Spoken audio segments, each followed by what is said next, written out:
En faisant des recherches pour cette vidéo, je suis tombée sur ce clip de Jamie Gourmaud. Oui, le Jamie de l'émission C'est pas sorcier. Il y a plus de 2000 ans déjà, les Perses, les Assyriens, les Grecs et les premiers chrétiens servaient des pâtisseries en forme de croissant lors des cérémonies religieuses. Ce qui m'a fait penser, si les croissants existaient déjà il y a 2000 ans, est-ce que Jésus-Christ mangeait des croissants ? Le croissant, symbole de la culture française, a été créé au XXe siècle par des boulangers parisiens. Ça paraît un peu éloigné d'un charpentier juif vivant en Palestine antique. Mais ce croissant-là, ce n'est que la version qu'on connaît, avec la pâte feuilletée. Les pâtisseries en forme de croissant, elles, existent depuis beaucoup plus longtemps. On appelle ça des Kipferl. La légende dit qu'ils trouvent leur origine lors du siège de Vienne en 1683. C'était une bataille décisive entre deux immenses empires, le Saint-Empire romain germanique et l'Empire ottoman. On raconte donc que les Ottomans avaient planifié une attaque de nuit par un souterrain. Or, les boulangers de Vienne, déjà levés, ont vu arriver l'ennemi et ont sonné l'alerte, menant à la victoire sur les Ottomans. Pour célébrer, les boulangers ont confectionné des gâteaux en forme de croissant, le symbole présent sur le drapeau de l'Empire ottoman. Cependant, cette histoire existe en plusieurs versions. Il y a même une version qui se passe en 732 et qui oppose le royaume des Francs au califat des Omeyyades. Le croissant ayant comme origine l'opposition entre chrétiens et musulmans, c'est intéressant, mais c'est pas vraiment avéré historiquement. En effet, l'historien allemand Max Warren retrace les origines du croissant encore plus loin. Selon lui, en Perse, lors du culte des morts, on offrait aux défunts des pâtisseries en forme de croissant, comme symbole de résurrection. Et toujours selon Max Warren, pour les premiers chrétiens, le croissant avait une signification eucharistique. Eucharistique ? Attends, mais quand on lit dans les Actes des Apôtres les disciples qui prennent la Sainte Seine, en fait, ils mangent des croissants ? Bon, on va se calmer et prendre un peu de recul. Déjà, la Sainte Seine, ou l'Eucharistie, quand Jésus l'a instaurée, c'était lors d'un repas de Seder, la Pâque juive. Donc, le pain, a priori, c'était des masdotes, du pain sans levain. Mais il n'est pas dit, une fois que le christianisme s'est répandu dans les nations, que le pain utilisé lors du culte n'a pas varié selon les cultures et les lieux géographiques. Certains écrits modernes de missionnaires racontent que des communautés chrétiennes utilisaient du manioc pour la Sainte Seine, dans les régions où le pain était inconnu. Alors, il est possible, effectivement, que les premiers chrétiens d'Asie mineure mangeaient des croissants, quand ils voulaient commémorer la mort et la résurrection de Christ. Je me souviens quand j'étais petite dans mon église, lors de la Sainte Seine, le pain c'était de la baguette. Et je trouve ça beau. L'évangile n'est pas lié à une culture et à un lieu géographique. Les symboles et les rituels de la foi chrétienne ne sont pas rigides, ils peuvent s'adapter. Ce qui compte, c'est ce qui ne change pas, c'est ce qu'il représente.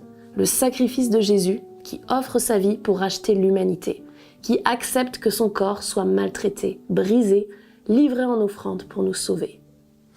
Et si je vous disais qu'il existe encore de nos jours des chrétiens maltraités à cause du nom de Jésus, et pour qui le croissant représente une planche de salut. Ha ! Vous auriez dû vous en douter, c'est une vidéo de portes ouvertes. Évidemment qu'on allait en venir aux chrétiens persécutés. Or donc, non pas en Asie mineure, mais un peu plus à l'est, dans les pays d'Asie centrale, vivent actuellement des chrétiens opprimés en raison de leur foi, car ils vivent dans une société islamique qui considère leur foi comme une déviance.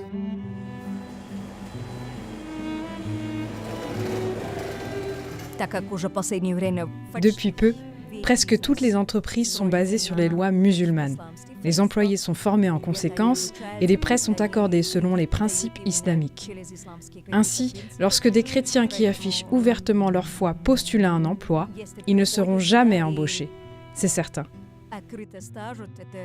Mais s'ils ne disent rien et obtiennent un emploi, et que leur foi est découverte malgré tout, cela pourrait se terminer en désastre complet. Car ils peuvent être battus, tués, qui sait quoi d'autre encore.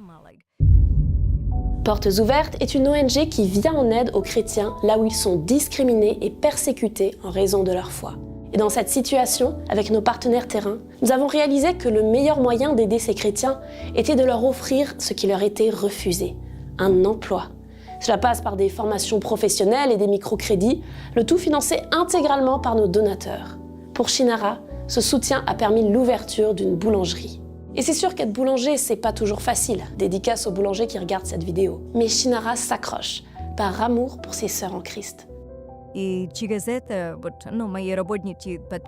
Mes employés confirmeront que chaque fois qu'elles reçoivent leur salaire, Elles sont reconnaissantes de ne pas avoir à partir travailler à l'étranger. Et cela me motive chaque fois que les choses deviennent difficiles, quand le travail ne va pas bien.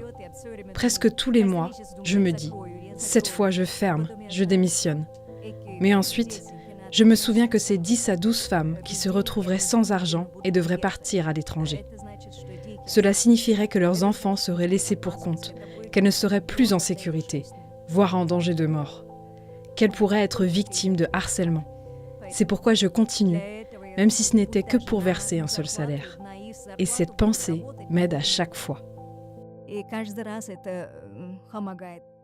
En plus de ça, cette boulangerie emploie des personnes sourdes et malentendantes. Et comme on en a déjà parlé dans une vidéo dédiée au sujet, je vous mets le lien en description, les chrétiens sourds et malentendants en Asie centrale subissent une double discrimination liée à leur foi et à leur handicap.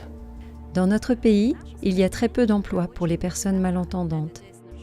Car tous les parents d'enfants malentendants ne les envoient pas forcément à l'école pour qu'ils acquièrent une éducation ou développent leurs compétences. Les enfants sourds sont cachés. Ils grandissent principalement à la maison. Dieu merci, la boulangerie a vu le jour. C'est une grande joie pour nous, car nous connaissons les talents que possèdent les personnes sourdes, leurs dons pour la cuisine et la pâtisserie. Et nous avions prié pour qu'elles puissent utiliser leurs talents et leurs dons pour subvenir à leurs besoins. C'est pourquoi l'ouverture de la boulangerie a été d'une grande aide et une source de motivation pour les personnes sourdes, car elles peuvent travailler, faire de la pâtisserie et cuisiner ici. Alors on peut disserter pendant longtemps sur qui a inventé le croissant, sur ce qu'il symbolise. Moi, je trouve ça juste beau que pour ces chrétiennes, le croissant représente une planche de salut pour retrouver dignité et espoir. Alors bien sûr, il n'y a pas que la boulangerie. Portes Ouvertes offre une multitude de projets professionnels différents aux communautés chrétiennes marginalisées en Asie centrale.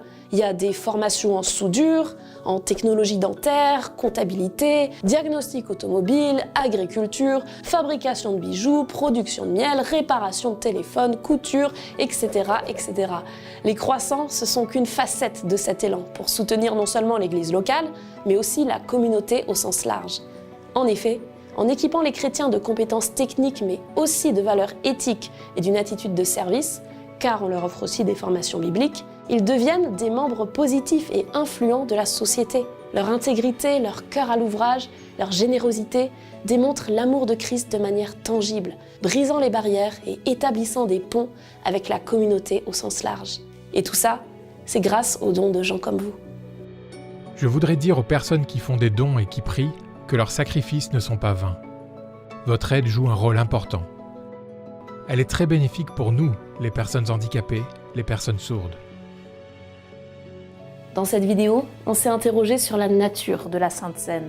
Si le corps de Christ était vraiment un croissant, est-ce que ça changerait les choses ? Jésus parle de son corps comme d'une nourriture dans plusieurs passages de la Bible, notamment dans l'Évangile selon Jean, chapitre 6. Pour le contexte, il vient d'accomplir le miracle de la multiplication des pains. Et la foule qui l'a suivi lui demande implicitement de reproduire le même miracle.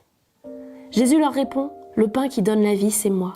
Si quelqu'un vient à moi, il n'aura jamais faim. S'il croit en moi, il n'aura jamais soif. Tout ce que le Père me donne viendront à moi. Et celui qui vient à moi, je ne le mettrai pas dehors. Oui, je suis descendu du ciel pour faire la volonté de celui qui m'a envoyé. Voici la volonté de mon Père. Tous ceux qui voient le Fils et qui croient en lui vivront avec Dieu pour toujours. Et moi, le dernier jour, je les relèverai de la mort. » Les gens critiquent Jésus parce qu'il a dit « Le pain qui descend du ciel, c'est moi ». Jésus dit « Oui, je vous le dis, c'est la vérité. Si quelqu'un croit, il vit avec Dieu pour toujours. Le pain vivant qui est descendu du ciel, c'est moi. Celui qui mange de ce pain vivra pour toujours. Et le pain que je donnerai, c'est mon corps. Je le donne pour la vie du monde. » Alors si vous entendez ce passage pour la première fois, vous avez certainement la même réaction que l'auditoire de Jésus à ce moment. Qu'est-ce qu'il raconte avec ces histoires de manger son corps ? Il est même dit qu'après ça, une partie de ses disciples l'ont abandonné, trop choqués par ses propos. Alors nous comprenons que ce passage annonce déjà la métaphore de la Sainte Seine, de Jésus qui accepte de mourir à notre place. Mais voyez comment Jésus répète qu'il est venu pour nous, pour que nous fassions partie de sa famille. C'est pour ça que je crois que Jésus annonce ici également la métaphore de l'Église, la communauté des croyants en tant que corps de Christ. À plusieurs endroits dans la Bible, l'Église est appelée le corps de Christ, chacun de nous représentant un membre. Cela veut dire que chaque fois que l'on communie ensemble, en tant que chrétiens, que ce soit avec du pain azime, de la baguette ou pourquoi pas des croissants, nous sommes unis avec nos frères et sœurs partout dans le monde, particulièrement avec ceux qui souffrent pour le nom de Jésus. Alors, la prochaine fois que vous mangerez un croissant, pensez à ces chrétiens sous pression. Priez pour eux et pour ceux qui les soutiennent. Nous ne comptons pas nous arrêter, ce qui veut dire que nous avons besoin avant tout de sagesse, n'est-ce pas ? Nous voulons acquérir plus de savoir. Comment et où pouvons-nous poursuivre notre formation ? Nous avons également besoin d'un soutien financier. Priez donc pour que Dieu pourvoie à ses besoins.